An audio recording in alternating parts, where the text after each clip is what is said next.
The Rental is directed by Dave Franco, brother of James Franco. It's his directorial debut. He's mostly known for comedy, but he decides to go the psychological suspense horror route. And it kind of reminds me of when John Krasinski did A Quiet Place, except A Quiet Place had life and atmosphere and great acting and some tension and everything. And guess what The Rental has? A bunch of horror cliches blended and poured out like popcorn butter over a very generic plot. I normally don't get into too many spoilers until a little bit in, but I'm going to tell you right now, I pretty much hated this fucking movie. In part because it wasn't very good. It didn't really have any suspense. It was very boring for most of it. In fact, it was boring for pretty much the entire runtime, which was just under 90 minutes. But it also doesn't know what it wants to be. You have Alison Brie and Dan Stevens as a couple, Sheila Vann and Jeremy Allen White as another couple. Dan Stevens and Jeremy Allen White are brothers, and they have a good relationship. At least it seems like that at first. And Sheila Vann and Dan Stevens' character are also working together, and Alison Brie doesn't mind. She's like, okay, it's cool and everything, but the more she finds out about her boyfriend, the more she thinks, maybe I shouldn't have a fairly attractive woman, let a fairly attractive woman work with him, because maybe he's going to sleep with her, because he has this history of doing apparently leaving girlfriends for either younger girlfriends or just another woman, because he's a bit of a player, as revealed by the brother a little bit later. Also, the homeowner character, Taylor, was confronted because he takes care of this place for his brother, and Sheila Vann's character thinks that there's a bit of race involved because she applied to be to rent this place under her name, but she was denied, and then Dan Stevens' character was automatically approved like an hour later, and he's white. And while Taylor never necessarily denies it, a little bit later he says, so the white girl called about the hot tub being fixed.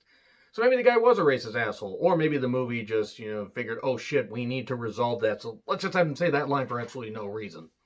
The movie doesn't know what it wants to be, because for so long it's just a relationship drama. The home seems fine, they're not supposed to bring a dog, but of course one of the couples brings a dog. Thankfully, I will say right now, the dog doesn't fucking die, and that is great. The dog does not die. That's awesome, because I do not like horror movies that kill off animals. Really don't like it, unless that horror movie it's like Cujo, and oh yeah, it's a rabid demonic dog or whatever, and you kind of have to do that. Or like in Pet Sematary with the cat, as beautiful as that cat was. But back to this movie. You have so long where it just builds up this relationship drama and everything, and oh wait, these two coworkers, after everybody drops a bunch of ecstasy, because that's exactly what you do at a vacation home, they end up in the hot tub, they end up kissing, they end up fucking in the shower a little bit later. Oh, it can't happen again. Oh, it won't happen again, and everybody separates. Alison Brie and Jeremy Allen White, their characters, they talk, and that's when he reveals, well, his brother's a bit of a player, this kind of stuff, basically, without saying he's a player. And everything seems good. Okay, you don't have to worry about any of the footage coming out. Oh, wait, there's cameras in the shower because somebody put them there. That guy Taylor clearly put them there. And for so long, it's just about, trying to find out where the footage is and everything. Oh, and there's also this weird room that's underneath the porch that doesn't even get resolved until the very end, because it's really fucking stupid, because it's absolutely just a loose end that they shouldn't have put there, that they absolutely just said, oh shit, we have to tie it up all of a sudden. Let's just throw a random subplot in. It doesn't know what it wants to fucking be, because for the first half or more, it's just a frickin' relationship drama, and it isn't really very good. There's not a whole lot of tension, though we get to see occasional footage of somebody spying on the characters. Clearly it's Taylor. Except it's totally not. It then ends up where, the footage gets revealed, and the footage gets revealed to everybody.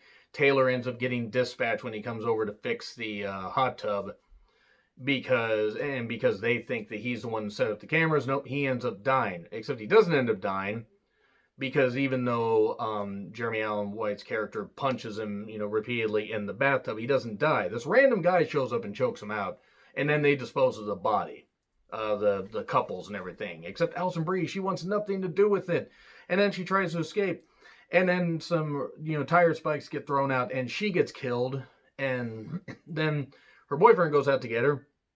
He gets killed, and then everybody basically gets killed, just by some random guy in a mask.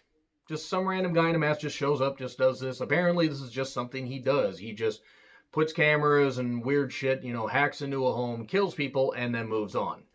That's really what it was. That's exactly what the rental was. It was just some random dude doing that. And there's nothing wrong with not explaining things, except you have to have some kind of setup. Just a little bit. They didn't even have that. It went from the relationship drama to them thinking the homeowner did the hacking to him dying, and then suddenly just some random guy shows up in like the last 20 minutes. It just doesn't know what it wants to fucking be, and it's a waste of Alison Brie's talents, who is very good, and Sheila Band is also quite good. In fact, the cast is actually fine in this, but there's just no character to it. There's no development. It's not very good. It's very boring, and the explanation, however little, needs to at least say, okay, well, hey, can we get something, or are we just throwing random shit in because we forgot that we need to get this movie to at least 85 minutes to justify it having a VOD or theatrical release? And that's what it feels like. It feels like they just kept throwing shit in just to advance it, and they just had no idea what it wanted to be. It wasn't very good, and it wasn't scary, and there was like this one point where like the killer takes the business end of a hammer and bashes it into a guy's skull. But so much of the death just happens off camera. It's like, if you're going to make a horror movie like this, or you're going to make something suspenseful, just at the very least have the guts to just put some shit out there. Hey, at least they didn't kill the dog. But I'm still giving it an F because it was really fucking boring. It was really fucking stupid. So let me know what you think of The Rental in the comments. Like, share, subscribe, Twitter handle in the description. I'm John Ritlin. I'll see you soon.